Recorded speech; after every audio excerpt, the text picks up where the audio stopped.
27 জুলাই আলফার শহীদ দিবস ঘিরে আসাম সীমান্তে কড়া নিরাপত্তা, ধলাইয়ে জোরদার নাকা তল্লাশি। আগামী 27 জুলাই আসামের উগ্রপন্থী সংগঠন United Liberation Front of Assam ULFA তাদের শহীদ দিবস পালন করতে চলেছে। 1991 সালের এই দিনে আসামের দরং জেলার নিরাপত্তা বাহিনীর হাতে আলফার 5 সদস্য নিহত হয়েছিলেন। সেই স্মরণে তারা এই দিনটি পালন করে। বিশেষ করে মিজোরাম থেকে আসাম প্রবেশের প্রধান পথ 306 নম্বর জাতীয় সড়ক এবং মিজোরামের সঙ্গে সংযোগকারী অন্যান্য সড়কগুলিতে নিরাপত্তা ব্যবস্থা আরও কঠোর করা হয়েছে। ধলাই থানার ওসি কুলেন্দ্র হুজুরের নেতৃত্বে গত কয়েকদিন ধরে এই অভিযান চলছে। ধলাই থানার সামনে বিগত কয়েক বছর ধরেই 24 ঘন্টা নাকা তল্লাশি চলে আসছিল, তবে আলফা এর শহীদ দিবসকে কেন্দ্র করে এই তল্লাশি আরও নিবিড় করা হয়েছে। উল্লেখ্য, ধলাই থানা এলাকার বিভিন্ন নাকা তল্লাশি পয়েন্টে অতীতে বিপুল পরিমাণ নেশা সামগ্রী, বিদেশি বন্যপ্রাণী এমনকি আগ্নেয়াস্ত্র উদ্ধার হয়েছে। পার্শ্ববর্তী রাজ্য মিজোরাম ও মণিপুর মায়ানমারের সঙ্গে দীর্ঘ সীমান্ত ভাগ করে মায়ানমারের সঙ্গে ভারতের এই সীমান্তগুলি উন্মুক্ত হওয়ায় আলফা জঙ্গিদের মায়ানমারে অবস্থান করার সুযোগ রয়েছে। এই পরিস্থিতিতে মণিপুর হয়ে মিজোরাম দিয়ে আসামে জঙ্গিদের প্রবেশ সম্ভাবনা থাকায় তল্লাশি আরও জোরদার করা হয়েছে। ধলাই থানার অফিসার ইনচার্জ জানিয়েছেন, 27 জুলাইকে কেন্দ্র করে যে কোনো ধরনের অপ্রীতিকর ঘটনা এড়াতে সকল প্রয়োজনীয় ব্যবস্থা গ্রহণ করা হয়েছে। সাধারণ মানুষকেও যে কোনো সন্দেহজনক গতিবিধি সম্পর্কে পুলিশকে অবহিত করার আহ্বান জানানো হয়েছে। আলফা এর শহীদ দিবস পালনের প্রেক্ষিতে রাজ্যের নিরাপত্তা পরিস্থিতি নিয়ন্ত্রণে রাখতে পুলিশ বদ্ধপরিকর। নিউজ ডেস্ক রিপোর্ট, শিলচর সংবাদ। আপোনাৰ সকলোৱে জানে যে এইটো আমাৰ শিলচৰ মিজোৰাম সংযোগ যিটো আমাৰ NH-06 আছে, সেইটো কাৰণে যিকোনো অসামাজিক কাৰ্যকলাপৰ এইটো এটা কৰিডৰ হিচাপে ইউজ কৰি থাকে। যিকোনো অসামাজিক কাৰ্যকলাপ কৰাৰ কাৰণে আমি ইয়াত নাকা চেকিংটো কৰা হৈছে। আমাৰ যিটো ৰুটিন যিটো চলি আছে আমাৰ চলেও। তাৰোপৰি সমাগত আমাৰ 15 আগষ্ট আৰু অহা 27 জুলাই তাৰিখে যিটো আলফাৰ ৰাইজিং ডে আছে, সেই উপলক্ষে আমি প্ৰত্যেকতে নাকা চেকিং কৰা হৈছে। কাৰণ যিকোনো মুহূৰ্ততে হয় আমাৰ যিহেতু মিজোৰামৰ বৰ্ডাৰ ম্যানমাৰো পৰে, যিকোনো ধৰণৰ অসামাজিক কাৰ্যকলাপ ইয়াৰ পৰা অস্ত্ৰ সৰবৰাহ কৰিব পাৰে আৰু যিকোনো কুটাঘাতমূলক কাৰ্যকলাপ আমাৰ শিলচৰ নহ'লে অসমলৈ কৰিব পৰা আশংকা থকা দেখি আমি ইয়াতে নাকা তীব্ৰতা কৰা হৈছে। তারা এটা কাজ না করাটা খুবই সমাজের পক্ষে মঙ্গলময়। আগামী প্রজন্মলিকেও এটা একটা যদি করিয়া থাকে এটা খুব খারাপ দিক। আগামী প্রজন্মকে এটা বন্ধ এখন থেকে যদি বন্ধ নকরে না, আগামী দিনে সমাজটা একটা ধ্বংসের পথে এগিয়ে দিতে হবে। আচ্ছা, পুলিশের যেটা ভূমিকা খুব ভালো পদক্ষেপ, খুব ভালো পদক্ষেপ, খুব ভালো খুব ভালো।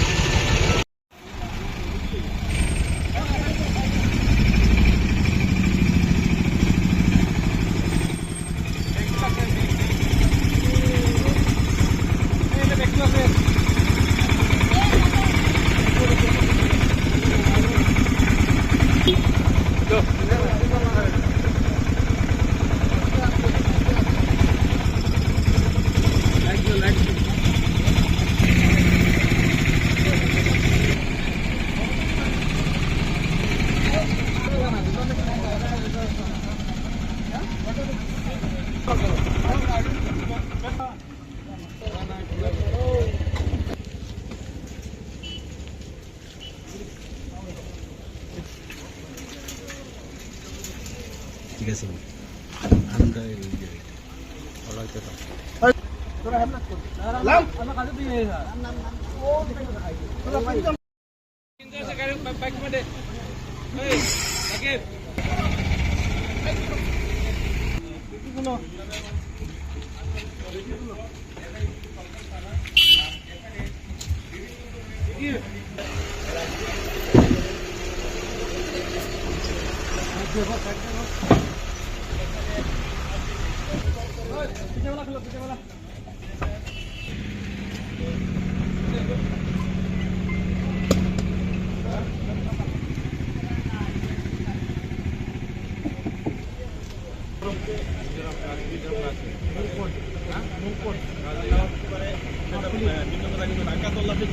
নাকা তল্লাশি যেটা সেটা তো ছোট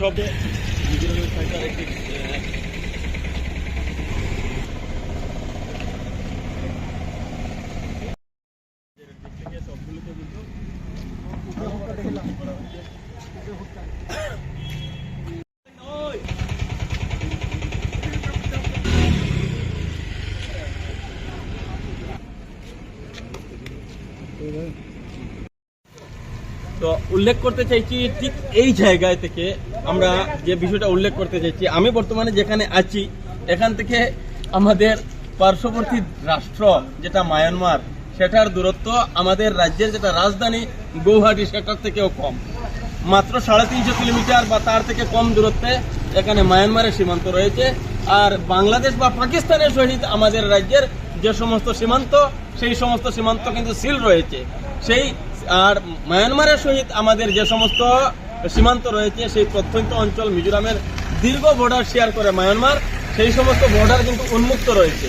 অতীতে সেই সমস্ত উন্মুক্ত সীমান্ত দিয়ে আমরা দেখেছি যে অতীতে সেই সমস্ত উন্মুক্ত সীমান্ত দিয়ে আমরা দেখি বিভিন্ন ধরনের অস্ত্র, বিভিন্ন ধরনের সেই সমস্ত নেশা জাতীয় দ্রব্য, বিভিন্ন ধরনের অসামাজিক যে সমস্ত জিনিস রয়েছে, বিভিন্ন ধরনের চোরাচালান যে সমস্ত রয়েছে, সেগুলো কিন্তু সেই কোনো একটা বর্ডারের কোনো একটা ফাঁক দিয়ে আমাদের দেশে প্রবেশ করে, পরবর্তীতে মিজোরাম হয়ে আবার মণিপুরের সহিত সেই বার্মার যেটা মায়ানমারের যেটা সীমান্ত সেটাও কিন্তু শেয়ার করে, সেই মণিপুরের চুড়াচাঁদপুর হয়ে আমাদের এই আবার মিজোরাম হয়ে অসমে প্রবেশ করার চেষ্টা করা হয়।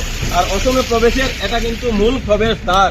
এই প্রবেশদ্বারে আমরা উল্লেখ করছি যে অতীতে এই নাকা তল্লাশি চলাকালীন সময়ে আসাম মিজোরাম সীমান্ত থেকে বা এই ধলাই পুলিশ স্টেশনের আওতা থেকে কিন্তু অস্ট্রেলিয়ার কাঙ্গারু থেকে শুরু করে বিভিন্ন ধরনের বন্যপ্রাণী উদ্ধার হয়েছিল। আর আপনারা অবগত আছেন, মাসে অন্তত 4, 5টি 6টি, কোনো কোনো মাসে 10টি আমরা ভিডিও আপনাদের উদ্দেশ্যে তুলে ধরি যে মাদক উদ্ধার হয়েছে। সে হোক ইয়াবা ট্যাবলেট, হেরোইন থেকে শুরু করে বিভিন্ন ধরনের মাদক দ্রব্য পুলিশ ঠিক এই জায়গায় উদ্ধার করতে সক্ষম হয়েছে অতীতে। আমরা আরো একটি বিষয় আপনাদের উদ্দেশ্যে বলতে চাইছি, এখানে থেকে আরেকটি বিষয় আমরা বলতে চাইছি, আমাদের রাজ্যের মধ্যে সব থেকে বেশি পরিমাণের যেটা মাদক দ্রব্য সেটা কিন্তু এই নাকা তল্লাশি চলাকালীন সময়ে উদ্ধার করা সম্ভব হয়েছিল। এখানে এই নাকা তল্লাশি চলাকালীন সময়ে কিন্তু যারা অবৈধ চোরাচালান বাণিজ্যের সহিত যারা জড়িত, তারা বিভিন্ন কৌশল অবলম্বন করে সেই নাকা পয়েন্টে পার করে যাওয়ার চেষ্টা করে। আজ আমরা এখানে দেখেছি যে পুলিশের এত সব ঠিক আমরা উল্লেখ করব যে নিচ্ছিদ্র যেটা তারা যে নাকা এখান থেকে যাতে কোনো ফুকর দিয়ে কেউ যাতে মাদক দ্রব্য বা এ ধরনের অসামাজিক কোনো ধরনের কার্যকলাপ সেটা বাস্তবায়িত করতে না পারে, সেই চেষ্টা করছে পুলিশ। তার পরবর্তীতেও কিন্তু মাদক দ্রব্য কোনোভাবে আমাদের সমাজে পৌঁছে যায়। বর্তমান সময়ে আমাদের এত অঞ্চলে, আপনার বাড়িতে, আপনার পড়োশিতে কোনো একজন আপনি দেখবেন মাদকাসক্ত রয়েছে। তো যদি আপনার সমাজে একজন যদি মাদকাসক্ত হয়ে পড়ে, তার পরবর্তী সময়ে কিন্তু সেই ব্যক্তির কারণে কিন্তু একটা সমাজ বা একটা পরিবার ধ্বংস হয়ে যায়। তো সেই সমস্ত এক সমাজ ধ্বংসকারী যে সমস্ত মাদক রয়েছে, মাদকের যে সমস্ত চোরাচালান বাণিজ্য রয়েছে, সেই সমস্ত চোরাচালান বাণিজ্যকে আটকে দিতে পুলিশ তো সচেষ্ট রয়েছে, আপনার আমারও কিন্তু সচেষ্ট ভূমিকা পালন করা প্রয়োজন মনে করি। আমরা অনুরোধ করব যে মাদকাসক্ত যারা রয়েছে তাদের থেকে যারা মাদক পাচারকারী বা মাদক ব্যবসার সহিত যারা জড়িত, তাদেরকে আপনারা ধরে পুলিশে দিন, পুলিশে খবর দিন। আর এই সমস্ত অসামাজিক কার্যকলাপ থেকে সমাজকে রক্ষা করুন, একটি জাতিকে রক্ষা করুন। আপনি যারা মাদকাসক্ত তারা কিন্তু কোন জাতের কোন ধর্মের সেটা নয়, কিন্তু যে কোনো সময় চুরিকাণ্ড সংগঠিত করে, যে কোনো সময় বিভিন্ন ধরনের চুরি তকমা লাগিয়ে এখনো পর্যন্ত আমরা দেখি পুলিশ বিভিন্ন সময় বিভিন্ন মাদকাসক্তকে পাকড়াও করেছে। থানাতে নিয়ে আসার পরবর্তী সময়ে তারা তাদের সেই শরীরের মাংস নিজেরা কুবলে খেতে চায়। এমন একটা পর্যায়ে যখনই তার নেশার প্রয়োজন হয়, তখন সে তার রক্ত চুষে খেতে চায়, এভাবে পর্যায়ে পৌঁছে যায়। তো এমন মারাত্মক একটি সমাজ ধ্বংসকারী এ ধরনের একটি যারা এই সমস্ত ব্যবসা করে, যারা অর্থ উপার্জন করছেন, তারা কিন্তু নিজেরা সামান্য নিজের সংকীর্ণ স্বার্থের জন্য একটি বৃহত্তর সমাজকে সম্পূর্ণ ধ্বংস করে দিতে চাইছেন। মাদক আমাদের সমাজে পৌঁছে গিয়েছে, সমাজের রন্ধ্রে রন্ধ্রে পৌঁছে গিয়েছে, সচেষ্ট রয়েছে পুলিশ, প্রতিনিয়ত দরপাকড় করছে। আমরা আপনাদের সচেষ্ট, ঠিক পুলিশ যেভাবে সক্রিয় রয়েছে, সমাজ যদি এভাবে সচেতন হয়, তাহলে কিন্তু সমাজ থেকে মাদক নির্মূল সম্ভব, অন্যথায় নয়। তো আমরা ঠিক এই মুহূর্তে ধলাই থানার সম্মুখ থেকে আপনাদের সম্মুখে এতক্ষণ যে বিষয়টি তুলে ধরেছি, যদি আপনাদের এই বিষয়টি ভালো লাগে তাহলে আমাদের রিকোয়েস্ট থাকবে আপনারা শেয়ার করবেন এবং সমাজকে মাদক মুক্ত করতে সহায়তা করবেন। ধন্যবাদ।